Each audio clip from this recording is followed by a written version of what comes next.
Shalom Bapak Timotius Saryono dan rekan-rekan sekalian.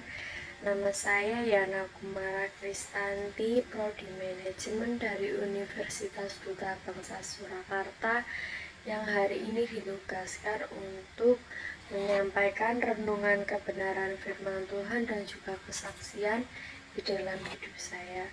Sebelum mulai renungan pada hari ini, mari kita berdoa terlebih dahulu untuk menyiapkan setiap hati kita. Bapa yang baik, mengucap syukur buat kebaikan yang telah Engkau berikan kepada kami ya Bapa. Dan sebentar kami Tuhan akan menyampaikan renungan-Mu, kiranya Engkau juga memberkati setiap kami yang menyampaikan, juga Engkau memberkati setiap orang-orang yang mendengar supaya terberkati sama seperti Engkau memberkati setiap kami, dalam nama Tuhan Yesus Kristus. Haleluya, amin. Shalom. Pada hari ini saya akan menyampaikan renungan saya yang berjudul dan yang bertema tahan uji. Sebenarnya tahan uji di dalam setiap kehidupan saya itu ada berbagai macam tahan uji, karena menurut saya tahan uji adalah masa penampian di dalam hidup ini. Saya ingin sharing kesaksian saya pribadi, bagaimana Tuhan menjamah serta melingkupi berkat-Nya di dalam kehidupan saya ketika saya sedang menghadapi ujian. Pada tahun 2022, sebelum saya mengambil pelayanan yang sudah ditabiskan,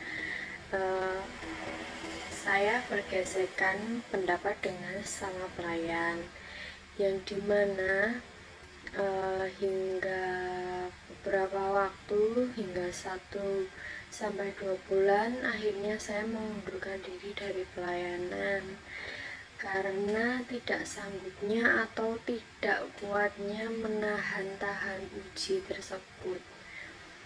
Bukan berarti tahan uji juga membuat iman kita lemah, tetapi tahan uji juga menggoyahkan seluruh kehidupan kita, mengganggu baik dari segi pelayanan maupun dalam kesehatan mental dan moral. Di dalam gereja tidak hanya ada damai sejahtera saja, tapi Tuhan juga memberikan yang namanya tahan uji. Tuhan tidak hanya memberikan berkat, tidak hanya memberikan hal-hal kelimpahan di dalam hidup kita, tapi Tuhan juga memberikan godaan maupun tahan uji supaya kita lolos dalam penampian Tuhan. Dan ayat yang pertama yang ingin saya sampaikan adalah di dalam 1 Korintus 11 ayat 19. Sebab di antara kamu harus ada perpecahan, supaya nyata nanti siapakah di antara kamu yang tahan uji. Seperti yang saya sharingkan tadi, bahwasanya tahan uji bukan berarti menimbulkan perpecahan, tetapi tahan uji justru nanti akan mempersatukan. Perselisihan pendapat di dalam gereja itu sudah biasa, akan tetapi bagaimana cara kita menyelesaikan tahan uji tersebut. Dan yang kedua, saya juga ingin sharing mengenai masalah hidup dan juga keluh kesah menjadi seorang pelayan di gereja. Pelayanan bukan berarti kita lolos dari penampian atau tahan uji saja. Justru di dalam pelayanan kita malah mendapatkan banyak sekali tahan uji dan ujian dari Tuhan. Bukan berarti juga setiap pelayan pasti mendapatkan ujian dari Tuhan, tetapi setiap ujian pasti akan ada menuai yang baik. Tuhan juga menabur hal yang baik dan juga menuai dan Tuhan akan menuai hal yang buruk juga. Seperti demikian yang saya sampaikan di ayat yang pertama tadi, bahwa setiap perpecahan yang ada adalah hanya menimbulkan untuk tahan uji, membuktikan siapakah yang tahan uji di antara kami. Tetapi kembali lagi, setelah tahan uji, kita juga akan menuai berkat di dalam Roma 5 ayat 3 hingga 7.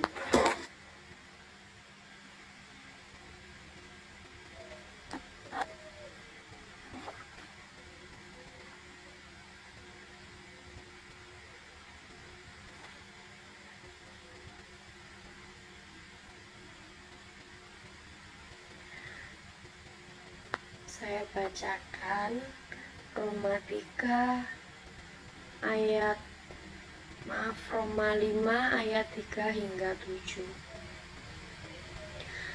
Dan bukan hanya itu saja, kita malah bermegah juga di dalam kesengsaraan kita, karena kita tahu bahwa kesengsaraan itu menimbulkan ketakutan, dan ketakutan menimbulkan tahan uji, dan tahan uji menimbulkan pengharapan.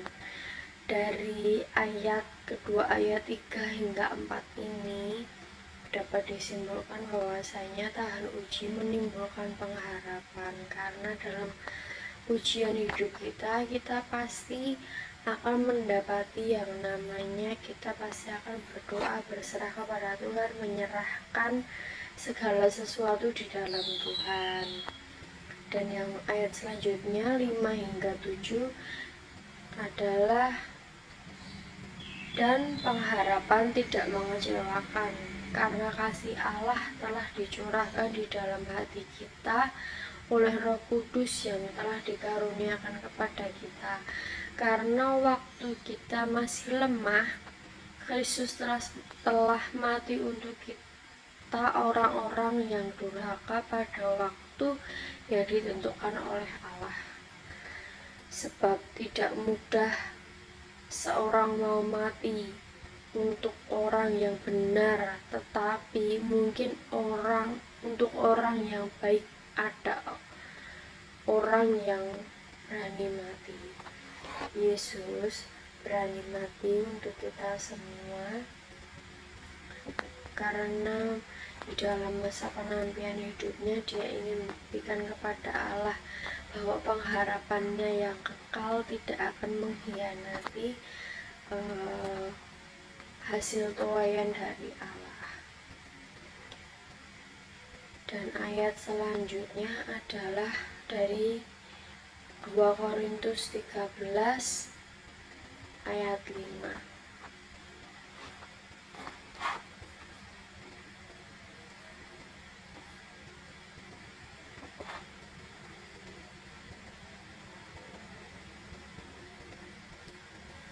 Di dalam setiap ujian hidup kita tidak luput dari yang namanya perpecahan di antara masing-masing kita, yang dimana tersebut dituliskan di ayat 2 Korintus 13 ayat 5. Ujilah dirimu sendiri, apakah kamu tetap tegak di dalam iman? Selidikilah dirimu, apakah kamu tidak yakin akan dirimu bahwa Yesus ada di dalam diri kamu? Sebab jika tidak demikian, kamu tidak tahan uji.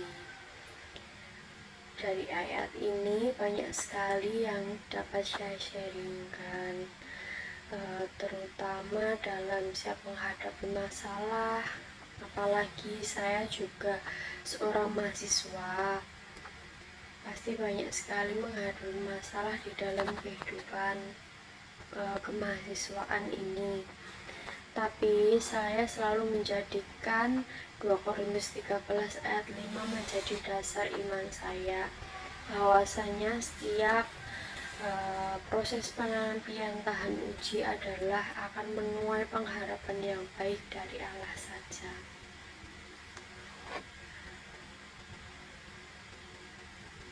Dan selanjutnya adalah bagaimana kita mau percaya atau tidak percaya dengan Yesus, bahwasanya Dia adalah sumber pengharapan yang kekal. Ketika tahan uji sedang melanda, kita juga harus berpengharapan kepada Dia. Dan 2 Korintus 13 ayat 4 mengatakan, karena sekalipun ia telah disalibkan oleh karena kelemahan, namun ia akan hidup oleh kuasa Allah. Memang kami adalah lemah di dalam Dia, tetapi kami akan hidup bersama-sama dengan Dia untuk kamu karena kuasa Allah. Hanya karena kuasa Allah saja kita dapat melewati setiap pencobaan di dalam hidup kita. Dan ayat yang selanjutnya di dalam 2 Korintus 13 ayat 5 mengatakan juga bahwasanya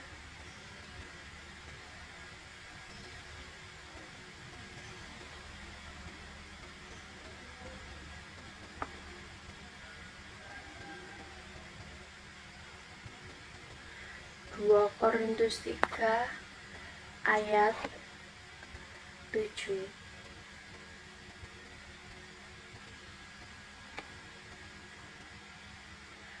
2 Korintus 13 ayat 7. Kami berdoa kepada Allah agar kamu jangan berbuat jahat, supaya kami ternyata tahan uji, melainkan supaya kamu ini beroleh apa yang baik, sekalipun kamu sendiri tampaknya tidak tahan uji.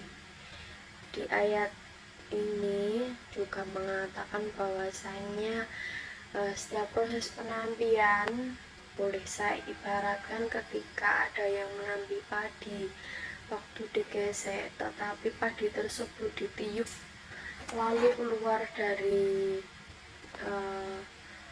tampi yang sudah disediakan, itu juga seperti kita. Setiap masa penampian di dalam hidup kita tahan uji. Kalau kita tidak mempunyai iman yang kuat, terus tidak memiliki pengharapan yang kekal kepada Allah, maka kita akan seperti padi yang tidak ada isinya, dihembuskan lalu keluar. Walaupun kita sendiri juga pasti mengalami yang namanya proses kehidupan masing-masing, masalah hidup masing-masing dalam finansial, pendidikan maupun sosial. Tidak sedikit dari masalah hidup melalui moral dan kesehatan mental sedang melanda akhir-akhir ini.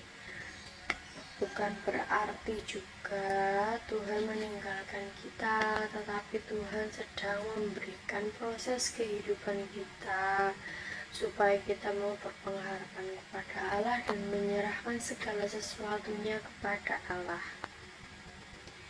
Dan ayat yang ketiga adalah dalam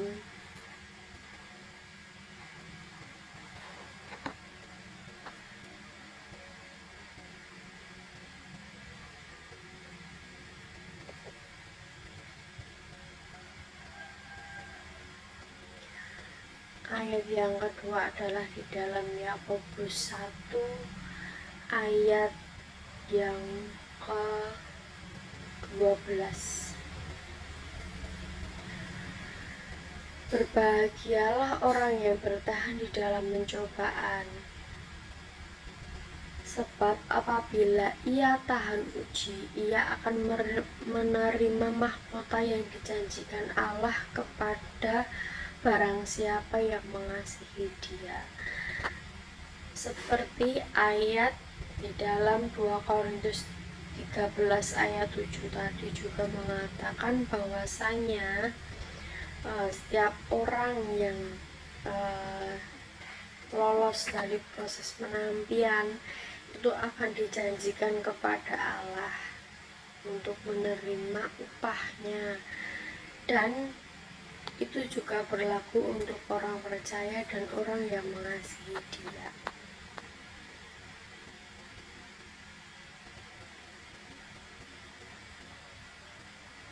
Dan yang ayat selanjutnya adalah 2 Korintus 2 Yakobus 1 ayat 13 hingga 15. Apabila seorang dicobai, janganlah ia berkata, pencobaan ini datang dari Allah. Jangan pernah mengatakan bahwasanya pencobaan itu datang dari Allah. Tetapi pencobaan itu datang hanya karena Allah ingin memberikan kita untuk kekuatan iman kita, menumbuhkan rasa dewasa di dalam kehidupan kita. Yang selanjutnya, sebab Allah tidak akan mencobai oleh orang jahat dan Ia sendiri tidak mencobai siapapun. Tetapi tiap-tiap orang dicobai oleh keinginannya sendiri, karena ia diseret dan dipikat olehnya. Saya sharingkan seperti Adam dan Hawa waktu di Taman Eden.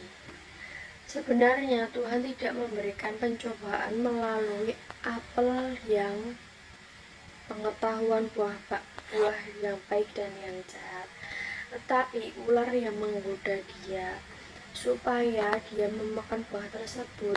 Akan tetapi Adam dan Hawa lupa bahwasanya Allah telah melarang mereka untuk memakan buah pengetahuan yang baik dan yang jahat, karena semua keturunan Adam dan Hawa akan mendapatkan dosa, dan semua upah dosa adalah maut. Dan ayat yang ke-15, dan apabila keinginan itu telah dibuai, ia akan melahirkan dosa. Dan apabila dosa itu sudah matang, ia akan melahirkan maut. Saudara-saudariku yang kekasih, janganlah sesat.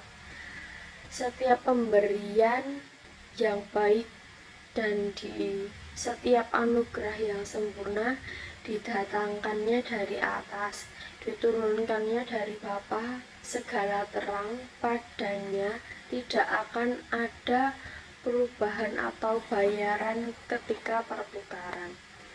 Semua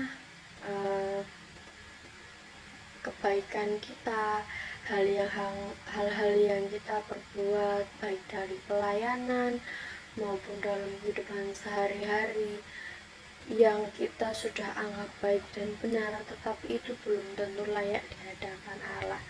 Dan masa-masa nanti juga akan ada pertukaran antara Allah dan juga kita di dalam kerajaan laut nanti.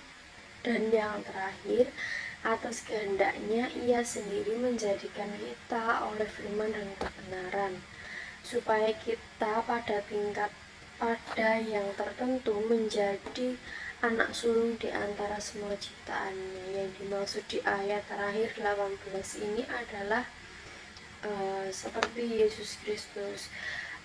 Tuhan Allah sudah melahirkan Yesus Kristus, mendidik Yesus Kristus untuk menjadi reinkarnasi sebagai manusia yang mau menerima maut walaupun dia tidak salah dan tidak bercacat salah sedikit pun.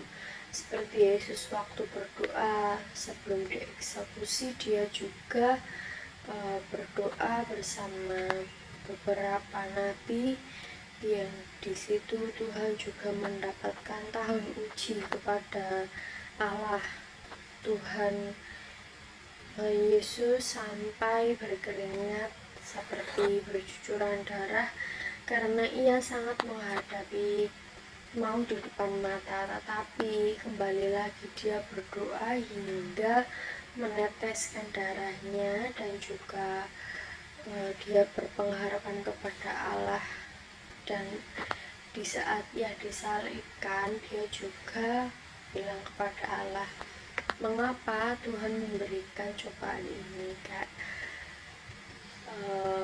Dia mengatakan Eloi Eloi lama sabachthani, yang artinya ya Allahku, mengapa engkau meninggalkan aku.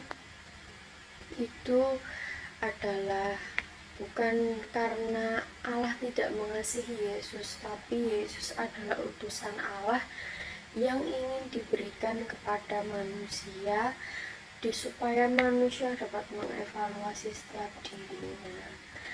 Dan setelah Yesus bangkit pun juga banyak orang yang tidak percaya akan dia, tetapi justru malah memojokkan bahwasanya Yesus adalah sesat, Yesus adalah pencipta hal-hal yang buruk, bahwasanya dia jemaat sekitar tidak melihat bahwa Yesus telah membangkitkan banyak sekali orang mati, menyembuhkan orang yang lumpuh. Kita harus menjadi sama dan serupa kepada Yesus, yaitu melakukan setiap kebenaran dan tahan uji di dalam setiap kehidupan kita masing-masing. Dan yang selanjutnya adalah bahwasanya saya ingin bersaksi mengenai pujian yang berjudul Ujilah Aku Tuhan. Di dalam ayat tersebut, di dalam lagu tersebut, kalau boleh saya sharingkan adalah ayatnya seperti ini bunyi lagunya. Ujilah aku Tuhan, cobalah aku Tuhan, selidiki batinku dan hatiku, apakah aku benar-benar mengasihimu Yesus. Terus di ayat refrainnya juga mengatakan, ku nyanyi hosana, bahwasanya Tuhan maha besar dan Tuhan maha tinggi.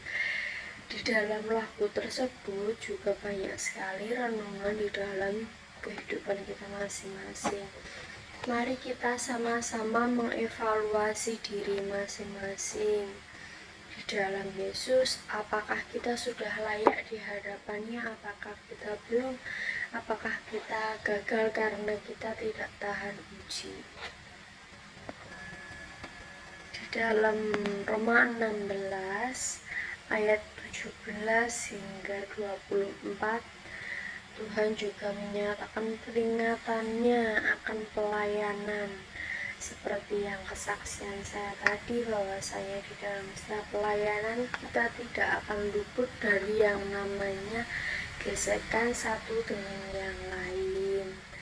Maka dari itu saya menyampaikan sharing mengenai tahan uji. Apakah kita memang benar-benar tahan uji karena kita ingin damai saja di duniawi, tetapi apakah karena kita melakukan segala sesuatunya karena Allah?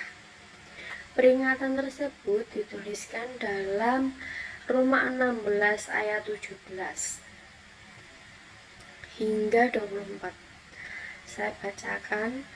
Tetapi aku menasihati kamu saudara-saudara, supaya kamu waspada terhadap mereka yang bertentangan dengan pengajaran yang telah kamu terima, menimbulkan perpecahan dan godaan. Sebab itu hindarilah mereka.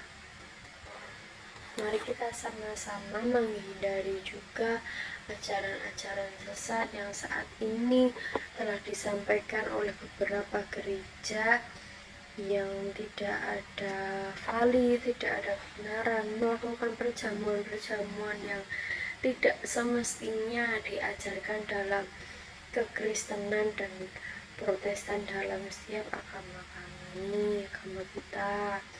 Dan ayat selanjutnya, sebab orang-orang demikian tidak melayani Kristus Tuhan kita, tetapi melayani perut mereka sendiri, dan dengan kata mereka yang muluk-muluk dan bahasa mereka yang manis, mereka menipu orang-orang yang tulus hatinya.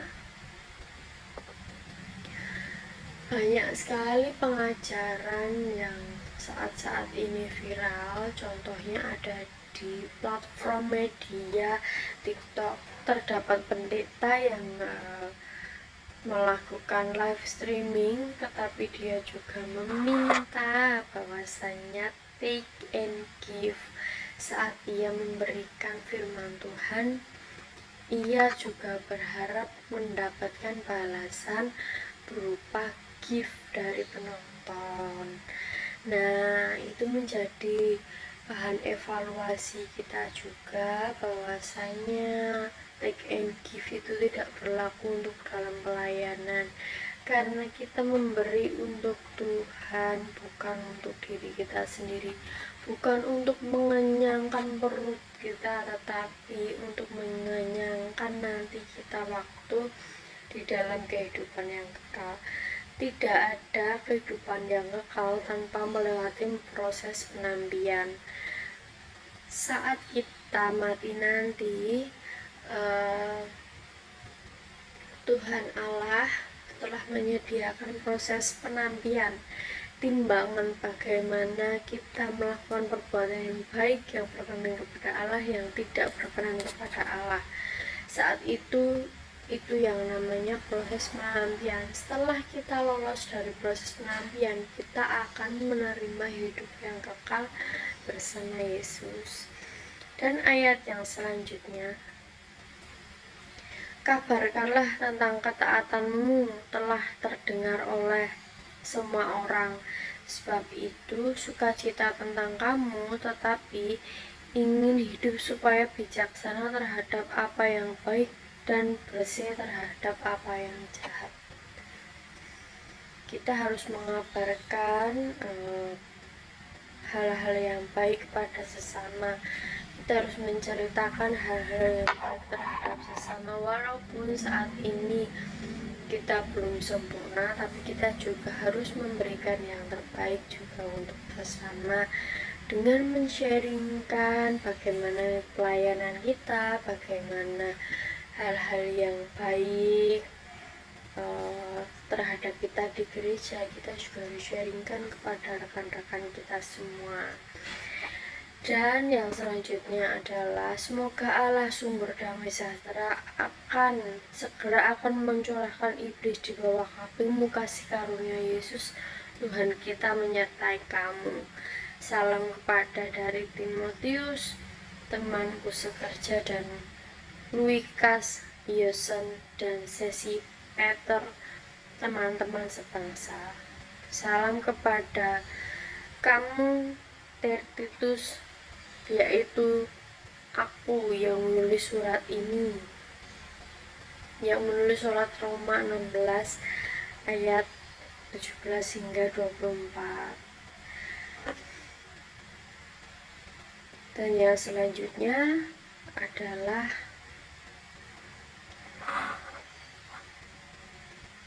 bagi Dia yang berkuasa menguatkan kamu menurut Injil kemasyhuran dan pemberitahuan tentang Yesus Kristus sesuai dengan pernyataan rahasia yang didamaikan berabad-abad lamanya, tetapi yang sekarang telah dinyatakan, dan yang menurut perintah Allah yang abadi telah diberitahukan oleh kitab-kitab para nabi kepada segala bangsa untuk membimbing mereka kepada ketaatan iman. Bagi Dia satu-satunya Allah yang penuh hikmat, oleh Yesus Kristus segala kemuliaan sampai selama-lamanya. Amin. Di dalam ayat penutup tadi, kiranya dapat menjadi setiap perhatian kita dan mendapatkan rema dalam setiap kehidupan kita, supaya kita pribadi juga menjadi orang yang tahan uji dan lolos dari penampian Tuhan. Mari kita berdoa untuk menutup renungan pada hari ini. Bapa yang baik, terima kasih Engkau telah menyertai setiap renungan harian yang sudah saya sampaikan. Kiranya Tuhan dapat menjadikan rema di dalam setiap kehidupan kami, juga bagi saudara-saudara kami ya Bapa. Dan Tuhan, Engkau juga menyertai setiap aktivitas kami selanjutnya. Kami serahkan kepadamu dan juga Engkau kirimkan malaikat-malaikat penjagamu supaya dapat berkemah dalam setiap kehidupan kami masing-masing. Terima kasih Tuhan, kami beralaskan doa sembah kami hanya di dalam nama Yesus Kristus. Haleluya. Amin. Terima kasih, sekian renungan dari saya. Shalom.